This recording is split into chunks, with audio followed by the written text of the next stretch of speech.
Nestled in the quiet suburban streets of Newtown, Connecticut, the Crafts home was a picture of American tranquility. Neighbors often waved to Helle Crafts, a poised and charming flight attendant, as she jogged past manicured lawns or walked her children to the bus stop. Helle embodied everything a loving mother and devoted wife should be: organized, caring, and quietly resilient. Yet behind the bright smile she wore for the world, her closest friends knew that her life was far from idyllic. Inside the Crafts home, the air had grown thick with tension. Her husband, Richard Crafts, was a man of precision, an airline pilot and part-time police officer. His career gave him a commanding presence, but at home his demeanor often tipped into control and cold detachment. Over the years, Richard's subtle manipulation had eroded the warmth of their marriage, leaving Hela trapped in a life she no longer recognized. Hela wasn't one to complain openly. She adored her children and worked tirelessly to keep their lives stable, no matter how turbulent things became behind closed doors. But as the cracks in her marriage widened, she began confiding in her closest friend, Sheila McGuire. "If anything happens to me," Hela told Sheila one evening, her voice quiet but steady, "don't think it's an accident." The weight of those words lingered like a storm cloud over Sheila, but she couldn't imagine the dark truth they foreshadowed. From the outside, the Crafts seemed ordinary, enviable even. Richard, with his crisp uniform and steady income, appeared to provide a life of security and comfort. Yet those who looked closer noticed strange details. Hela often brushed off small bruises with excuses about clumsy mishaps. Richard's absences, once attributed to work, had grown suspiciously frequent.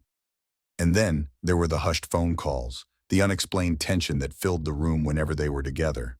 Despite her quiet resilience, Hela began to take steps toward reclaiming control.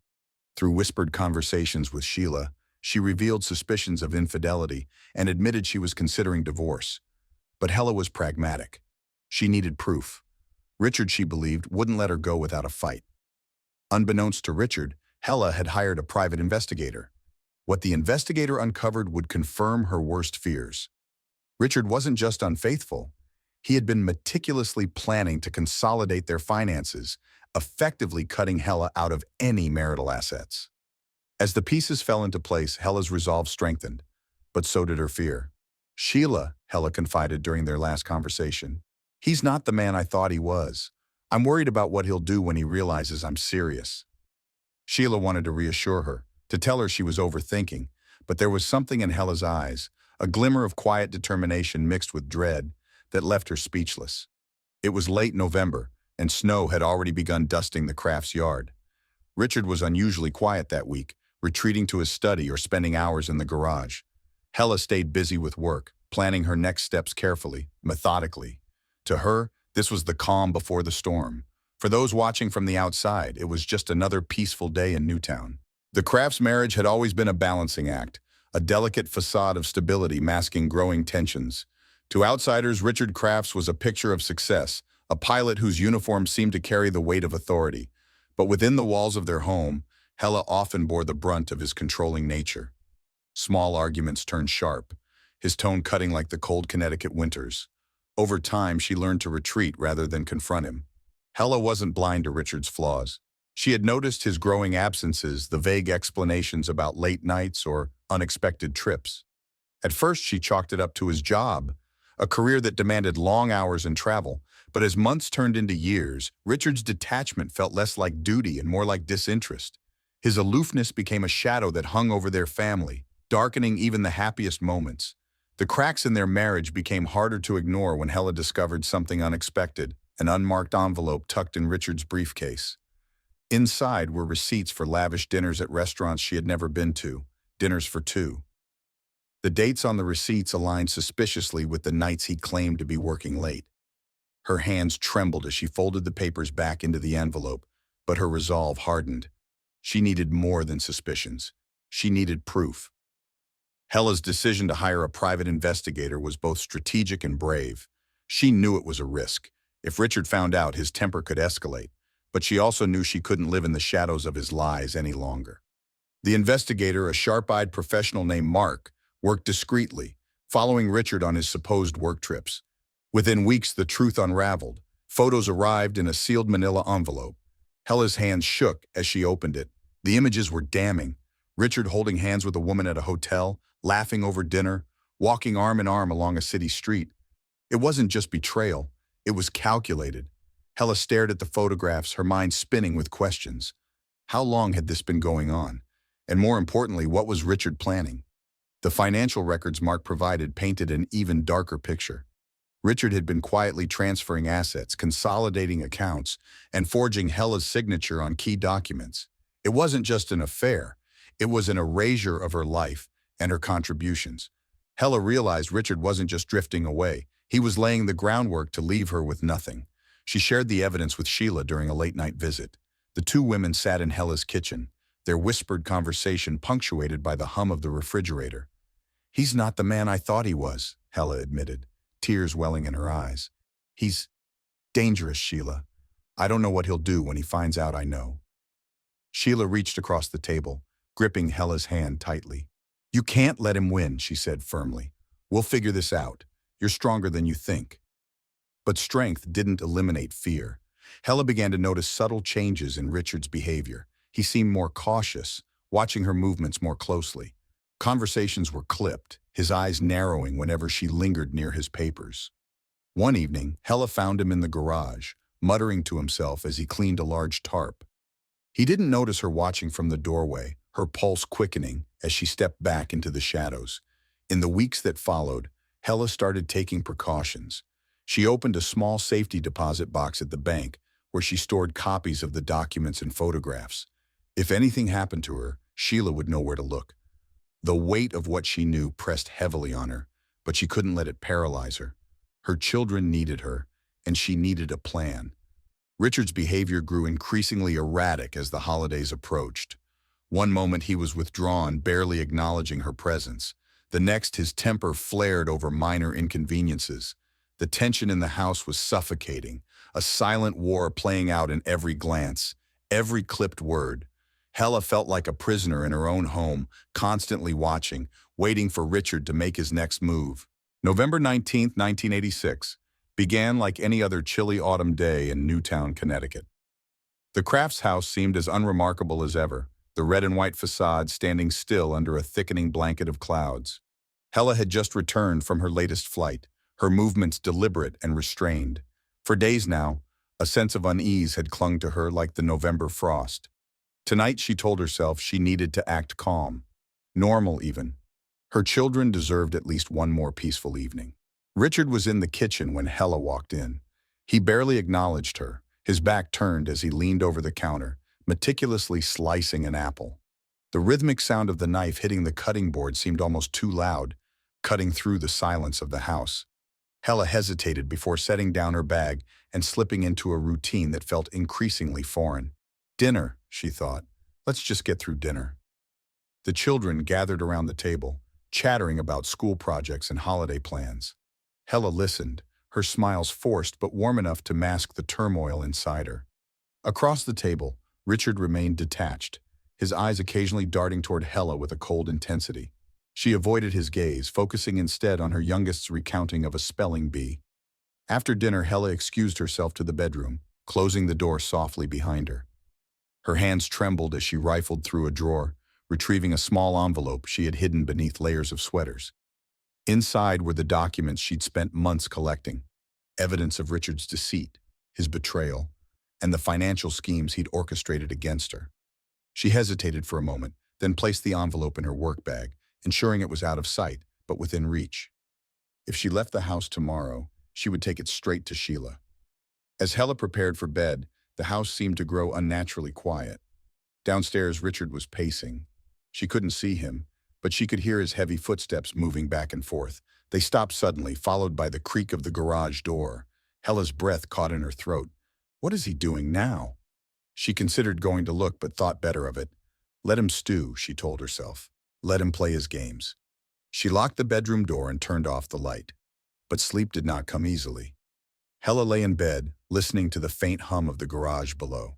The sound of a motor buzzed intermittently, followed by what sounded like objects being dragged across the floor. She turned to look at the clock, 11:13 p.m.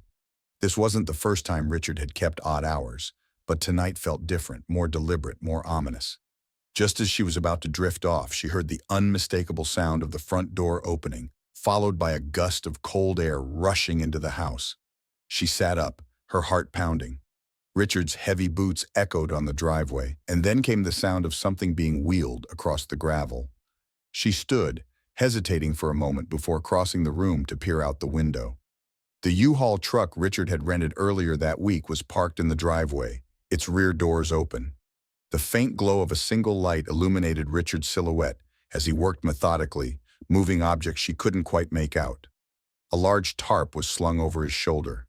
The scene froze her in place. She knew she should look away, but something in the deliberate way he moved held her attention. A loud clang snapped her out of her trance.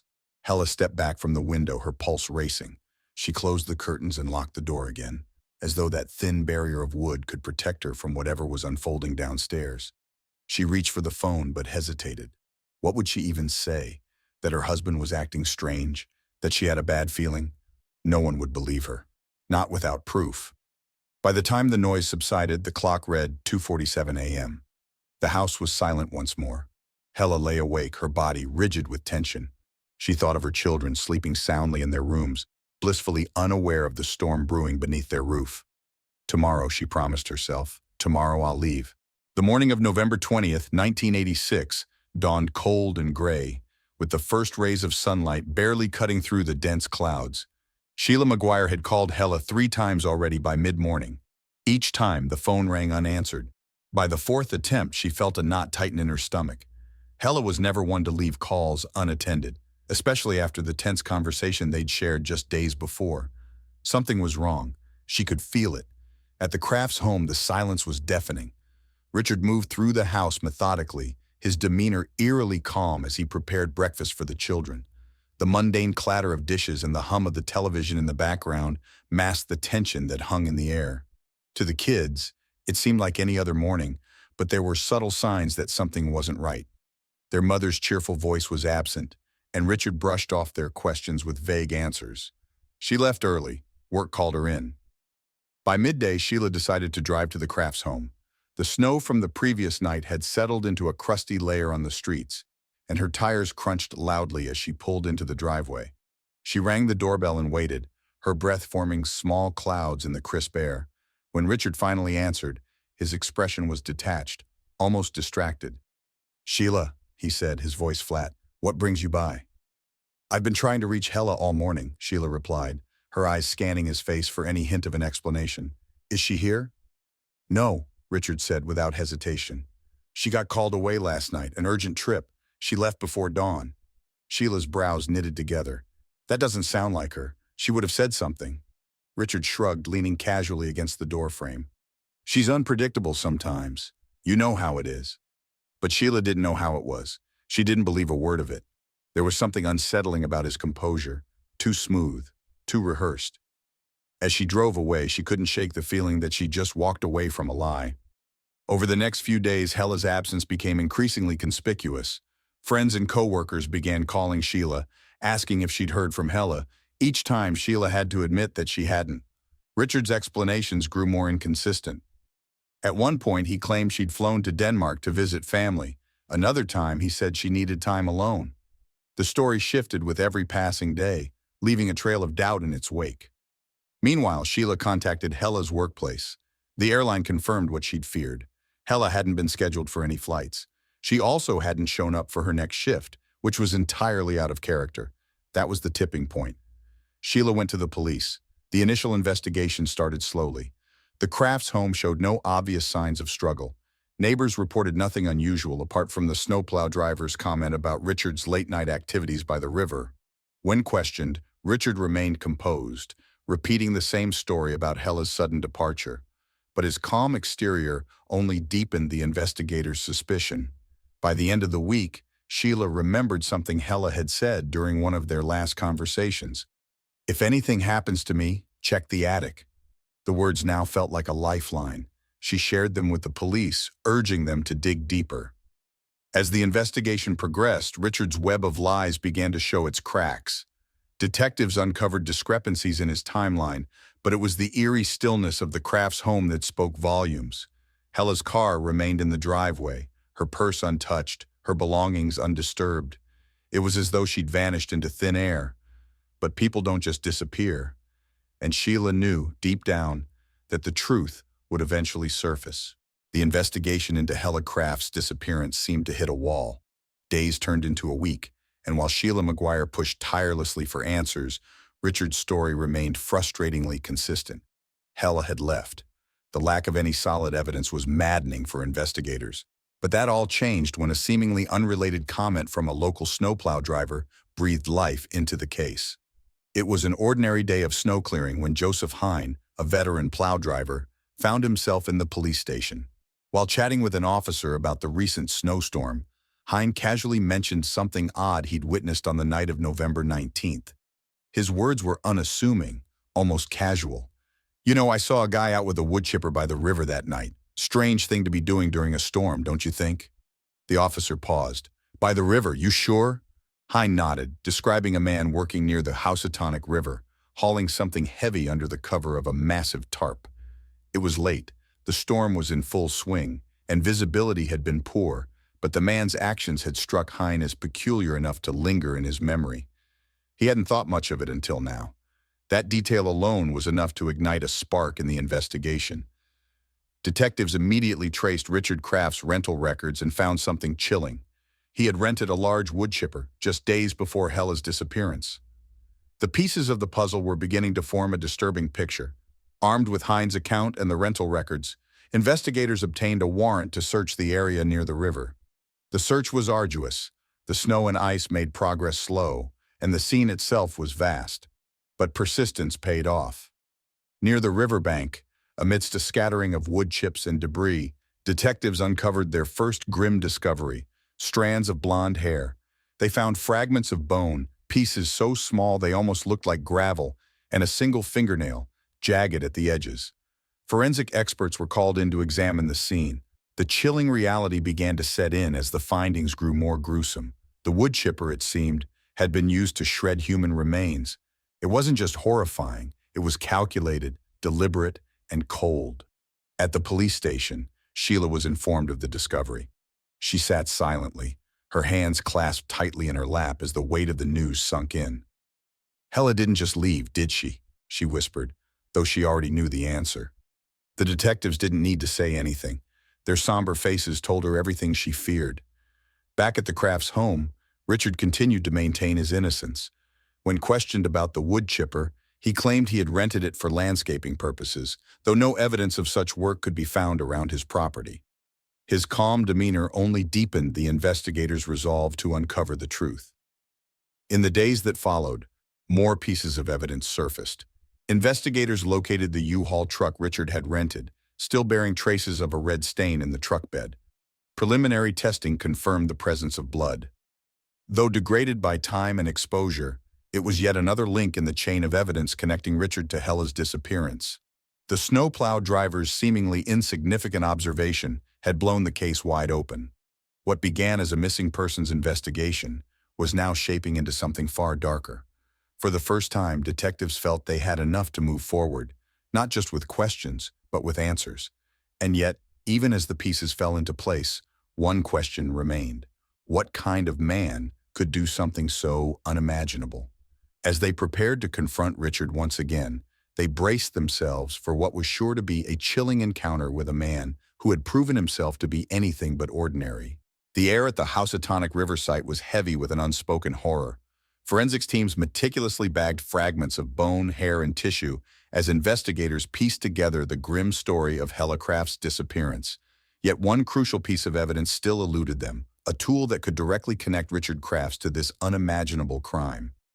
The break came when divers were sent into the frigid river waters to search for additional clues. It was a daunting task. Visibility was poor, and the cold bit through even the thickest wetsuits. For hours, the team scoured the riverbed, sifting through mud and debris. Then, just as the operation neared exhaustion, a diver surfaced with a chilling discovery: a chainsaw, its rusted body partially buried in silt. The chainsaw was immediately sent for forensic analysis. Investigators held their breath as it was carefully dismantled in the lab.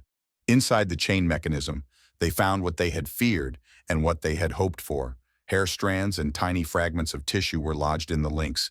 It was a haunting confirmation that this tool had been used to dismember a body. DNA testing confirmed the worst. The biological material matched Helle Crafts. Investigators now had their most damning evidence yet, a direct link between Hela's remains and an object tied to Richard's rental records. The serial number etched into the chainsaw matched the receipt for a purchase made by Richard months earlier. The methodical planning behind Hela's murder was becoming painfully clear. At the police station, this new evidence was presented to Richard during another round of questioning. He sat stoically, his eyes fixed on the table in front of him as detectives laid out the facts. The Woodchipper rental, the blood in the U-Haul, and now the chainsaw, each piece tightening the noose around him. Yet Richard maintained his innocence, refusing to answer questions beyond a few curt remarks. Sheila Maguire, who had been kept informed of the investigation's progress, struggled to process the horrifying revelations.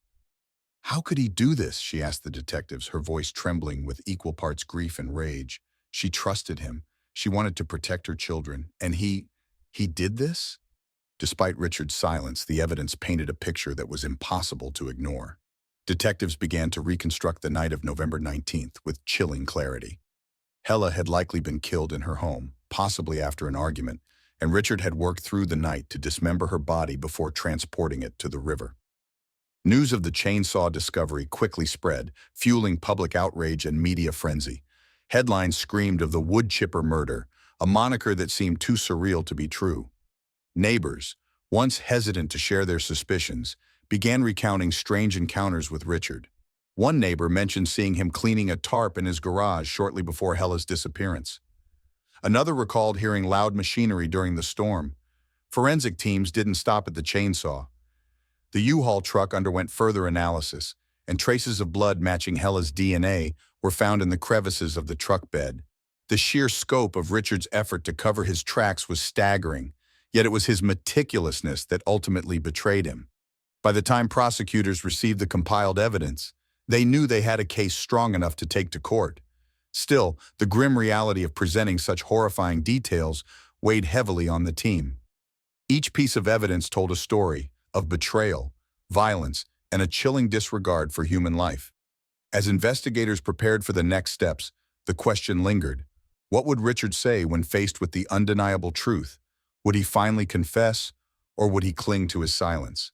Either way, the chainsaw had spoken for him, and its message was clear. Detectives were certain they were building a strong case against Richard Crafts, but there was still a lingering desire for insight into Hela's final days. While the chainsaw and forensic evidence painted a horrifying picture, the story lacked Hela's voice, a voice that Sheila Maguire was determined to uncover. In one of their last conversations, Hela had confided in Sheila about a secret stash of documents. "If anything happens to me, check the attic," she'd said. Those words had haunted Sheila, and now, as the investigation deepened, she decided it was time to act. Accompanied by detectives, Sheila led them to the Crafts' home. The attic was a cold, cramped space, cluttered with boxes and forgotten items. It took hours of careful searching before one of the officers uncovered what they were looking for: a plain, leather-bound journal buried beneath old blankets. Inside, written in Hela's neat, deliberate handwriting, was a chilling narrative of fear, betrayal, and a woman who had seen the danger coming but had nowhere to turn. The journal entries began innocuously, describing Hela's daily routines, her love for her children, and her struggles to balance work and home life. But as the pages progressed, a darker theme emerged.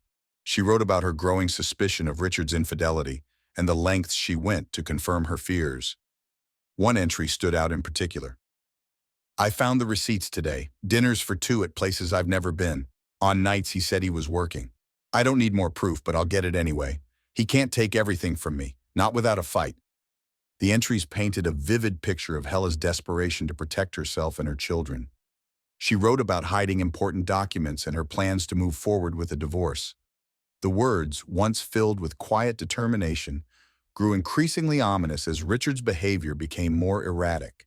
"His eyes follow me now," she wrote, "not with love but with calculation. He knows I'm planning something, even if he doesn't know what. I can't afford to slip." As the journal progressed, the final entries were the most haunting. Hela detailed an argument she had with Richard, where his temper flared in ways she hadn't seen before. She feared it was a warning of worse things to come.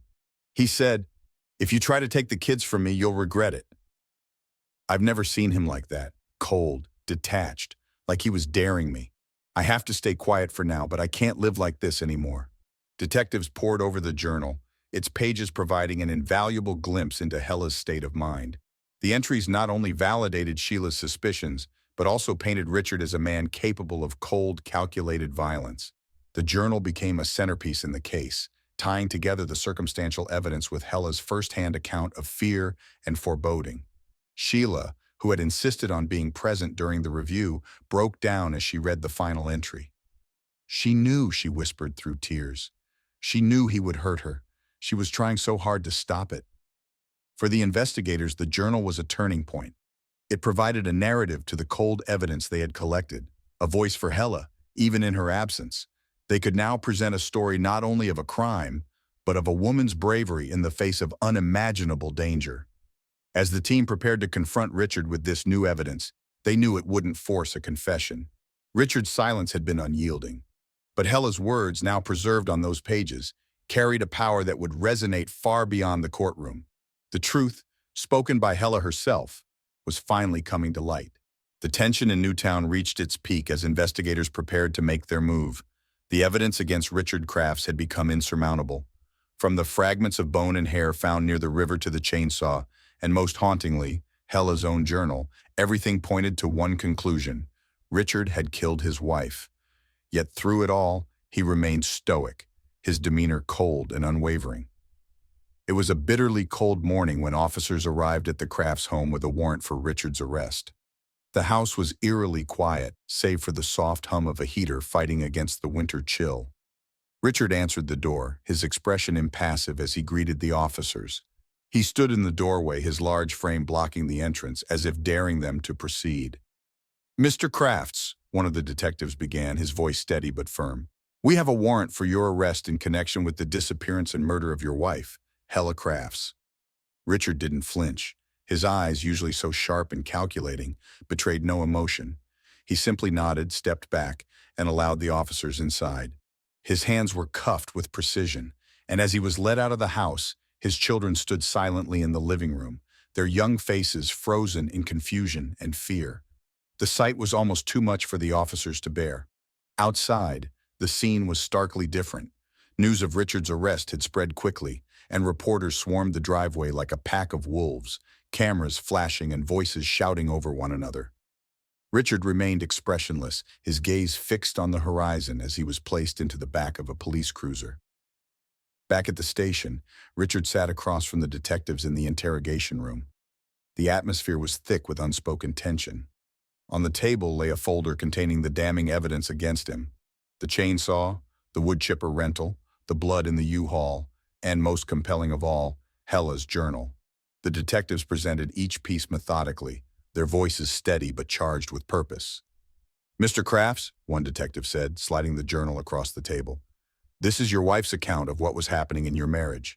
She was afraid of you. She knew you were planning something." For the first time, a flicker of something crossed Richard's face. Anger? Fear?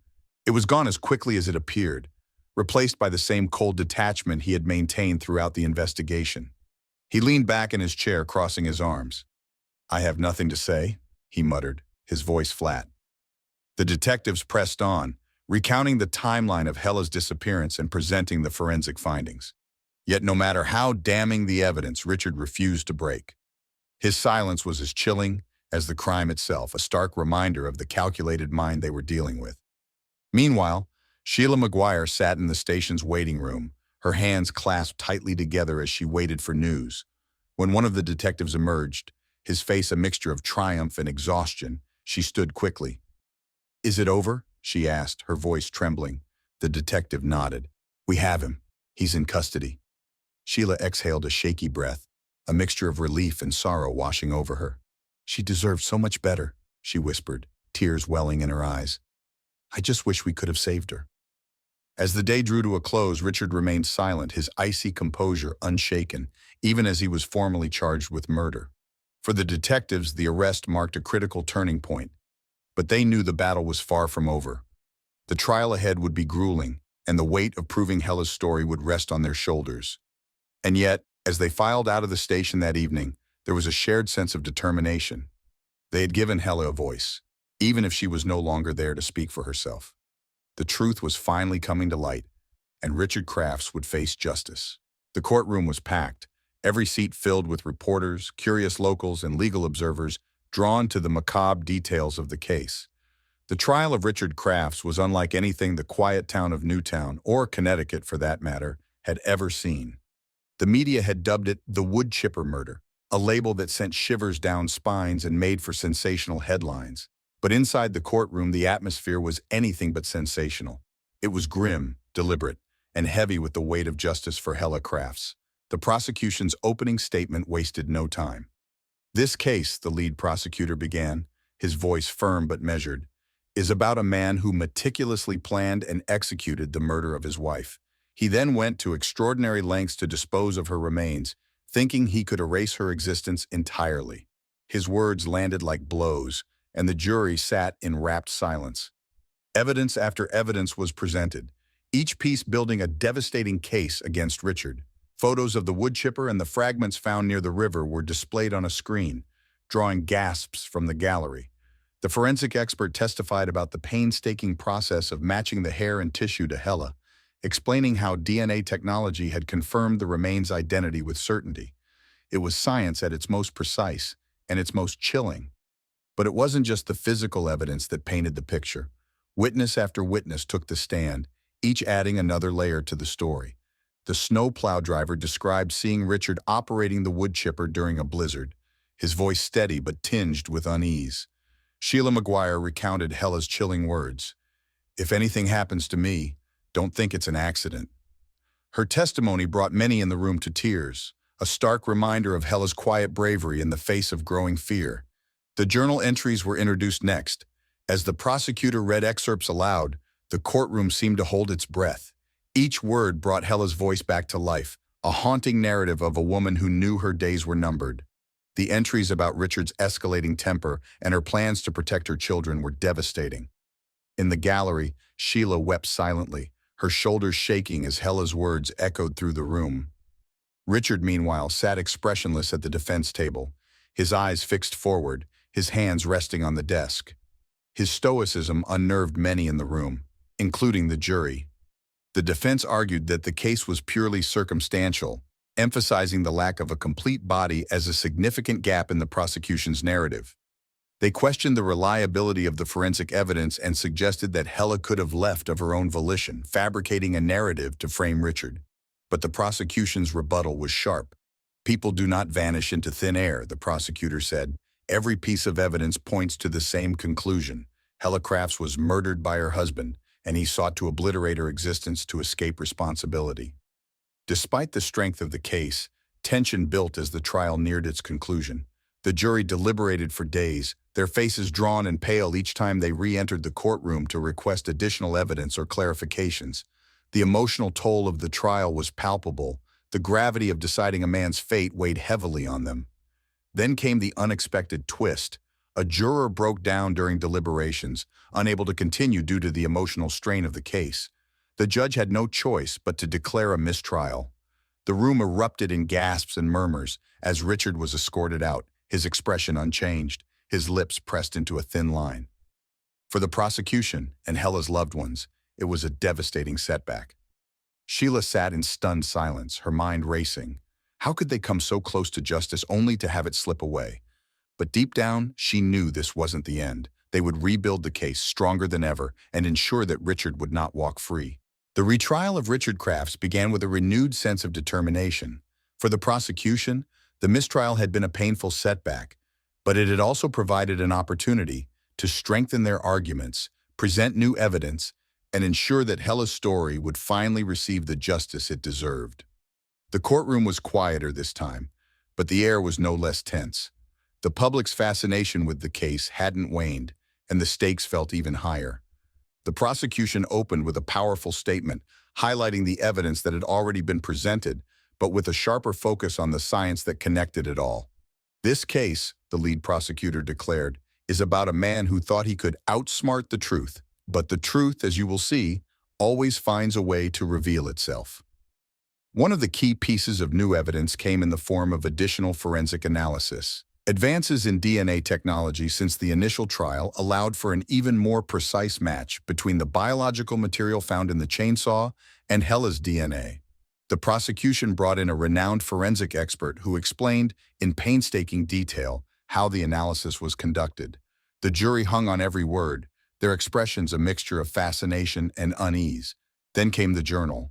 In the first trial, the journal had been a powerful emotional anchor, but this time, the prosecution introduced it with greater context. They called Sheila Maguire to the stand, and her testimony was both heartbreaking and riveting. She recounted how Hela had confided in her, sharing fears about Richard's escalating behavior and detailing the steps she had taken to protect herself and her children. Sheila's voice cracked as she read Hela's words aloud, her pain raw and palpable. But the most dramatic moment of the retrial came when a new witness stepped forward, a former co-worker of Richard's. The man testified that months before Hela's disappearance, Richard had made a chilling comment during a casual conversation. He said, the witness recalled, his voice shaking slightly, "The perfect way to get rid of someone is through a wood chipper. There wouldn't be anything left." I thought he was joking at the time. I didn't realize he was serious. The courtroom fell silent. Even the defense team seemed momentarily taken aback by the starkness of the statement. For the prosecution, it was a pivotal moment, one that painted Richard not only as methodical, but as disturbingly detached from the gravity of his actions. The defense, meanwhile, struggled to counter the mounting evidence. Their arguments remained largely the same, focusing on the lack of a complete body and questioning the reliability of the forensic findings. But their position seemed weaker this time, overshadowed by the sheer weight of the prosecution's case. As the trial progressed, the emotional toll on everyone involved became increasingly evident. Hela's children, though kept out of the courtroom, were often mentioned in testimony, a constant reminder of the human cost of Richard's actions. The jury, too, seemed visibly affected, their faces growing grimmer with each passing day. In their closing arguments, the prosecution appealed to both logic and emotion. Helle Crafts was a mother, a friend, a woman with dreams and fears like any of us, the prosecutor said, his voice steady but charged with emotion. She didn't just vanish, she was taken, brutally and deliberately, and it is our duty, all of us, to ensure that her voice is heard. The jury deliberated for hours that stretched into days, the weight of their responsibility etched into their faces as they returned to the courtroom. When the verdict was read, guilty, an audible gasp rippled through the room. Richard Crafts remained expressionless, his stoicism unbroken even as he was sentenced to 50 years in prison. For Sheila, the verdict brought a bittersweet sense of closure. As she left the courtroom, she clutched a photo of Hela, tears streaming down her face. "She deserved so much better," Sheila whispered, "but at least now she has justice." The courtroom was still, the weight of the moment palpable as the judge prepared to read the final sentence. Richard Crafts stood at the defense table, his expression as unyielding as ever, his hands clasped in front of him like a statue frozen in denial. The verdict, guilty, had already reverberated through the room, but this was the moment that would seal his fate. "The court hereby sentences you, Richard Crafts, to 50 years in prison for the murder of Helle Crafts," the judge declared, his voice firm, yet laced with the gravity of the decision. A wave of emotion swept through the gallery. Reporters furiously scribbled notes while spectators exchanged hushed whispers, but Sheila Maguire sat motionless, tears streaming silently down her face. Hela's voice, silenced by tragedy, had finally been heard. For the detectives who had worked tirelessly on the case, the sentence felt like both a victory and a reminder of the horror they had uncovered. This wasn't just about evidence, one of them would later reflect. It was about giving Hela back her story, her truth, and making sure he couldn't take that away from her. Richard was led out of the courtroom in handcuffs, his face betraying no sign of remorse. The image would become etched in the public's memory, a man who believed he could outwit justice, now walking toward a fate he had tried so hard to avoid. As the media frenzy continued outside the courthouse, Sheila slipped quietly through a side exit, clutching a photograph of Hela and her children. For her, this was not a moment of triumph. It was a bittersweet closure, a step toward healing, but also a stark reminder of the life that had been stolen. She was more than this case, Sheila murmured to herself, her voice trembling. She was a mother, a friend, someone who should still be here. In the days following the trial, the Crafts case became a touchstone for discussions on forensic advancements and domestic violence awareness. Experts hailed the investigators' innovative use of forensic evidence, particularly in a case without a complete body. The journal, the chainsaw, the woodchipper fragments, each piece had contributed to an unprecedented legal precedent, proving that even the most calculated crimes could not escape the reach of science and determination. But for those closest to Hela, the headlines and accolades offered little comfort. Her children, too young to fully comprehend the weight of their father's actions, were placed in the care of relatives. They carried with them the enduring loss of a mother who had loved them fiercely, even in her darkest moments. At a small private memorial for Hela, her friends and family gathered to honor her memory. They spoke not of her death but of her life, the laughter she brought to every room, the devotion she showed to her children, and the quiet strength she had displayed, even as her world unraveled. Sheila, holding back tears, placed a single flower at the base of a memorial stone, engraved with Hela's name. "She deserved so much more," Sheila said softly, her voice catching. "But at least now, she has justice, and she will never be forgotten." As the sun dipped below the horizon, the group lingered, their shared grief binding them together.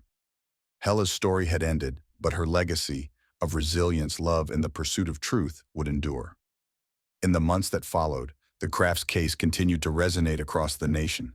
It served as a somber reminder of the dangers lurking behind closed doors and the courage it takes to seek help. And though the sentence had been delivered, the real victory lay in the message it sent. No one, no matter how cunning, could erase the truth. The conclusion of Richard Crafts' trial marked a pivotal moment, not just for the small town of Newtown, Connecticut, but for the broader world of criminal justice. The Woodchipper murder had been solved, and the man responsible had been brought to justice. Yet the ripples of the case extended far beyond the courtroom, leaving a profound legacy that would shape legal practices and public consciousness for years to come. Forensic science, which had been a quiet, supporting character in many investigations, emerged as the hero of this case. Without a complete body, the prosecution relied heavily on advancements in DNA testing and the meticulous work of forensic experts. The discovery of the chainsaw, the analysis of bone fragments and tissue, and even the chilling woodchipper debris demonstrated the undeniable power of science to uncover the truth. This case became a landmark in proving that a conviction could be secured even when the physical evidence seemed insurmountable. Legal professionals across the country took note. Seminars, law school lectures, and conferences began citing the Crafts case as a blueprint for handling similar no-body cases. For many, it was a turning point, inspiring confidence that even the most meticulously planned crimes could leave behind an undeniable trail of evidence. But beyond the legal realm, the case ignited crucial conversations about domestic violence. Hela's story, as told through her journal and the accounts of her friends, highlighted the silent struggles many victims face. The chilling reality that she had sensed her own impending danger, but felt powerless to escape, resonated deeply with women's advocacy groups. Organizations used her story to push for stronger protections for domestic abuse survivors, emphasizing the need for early intervention and support. For Sheila McGuire, the case left a personal void that could never truly be filled. Though she found solace in seeing justice served, the loss of her closest friend remained a constant ache. Sheila channeled her grief into action, partnering with local shelters and advocacy groups to raise awareness about domestic violence. Hela's story doesn't end with her death. Sheila told a packed audience at one of her first public speaking events. It lives on in every person we help, every life we save. Hela's children, shielded from much of the trial's harsh realities, grew up in the care of loving relatives. As they aged, they began to understand the depth of their mother's courage and the sacrifice she had made to protect them. They carried her memory forward, not as a victim, but as a symbol of strength and love. In the years following the trial, the Crafts case became a mainstay of true crime media. Documentaries, books, and television specials revisited the chilling details, offering fresh perspectives and analyses. But for those closest to Hela, the story wasn't about sensationalism. It was about remembrance. At every anniversary of her disappearance, a small group of friends and family would gather at a memorial in her honor, laying flowers and sharing stories of her kindness, her laughter, and the indomitable spirit that had defined her life. Richard Crafts remained in prison, his stoicism unbroken even as the years passed. He was a man who had once believed he could erase his crimes, but instead, he became a symbol of the inevitable triumph of truth. His name became synonymous with arrogance and cruelty, but Hela's name endured as a beacon of resilience and justice. The Crafts case remains a haunting tale, a chilling reminder of the darkness that can hide behind closed doors. Yet it is also a story of hope, of how science, determination, and the unyielding pursuit of justice can bring light to even the darkest of acts. Hela's legacy endures not only in the legal precedents her case set, but in the countless lives touched by her story. As the sun sets over Newtown each year on November 19th, the soft glow of candles at her memorial serves as a quiet tribute, a testament to a life taken too soon but never forgotten. What do you think of Richard Crafts and his actions? From which region are you watching this video? Share your thoughts in the comments below and rate this story from 0 to 10. How shocking do you think it is? We'd love to hear your perspective.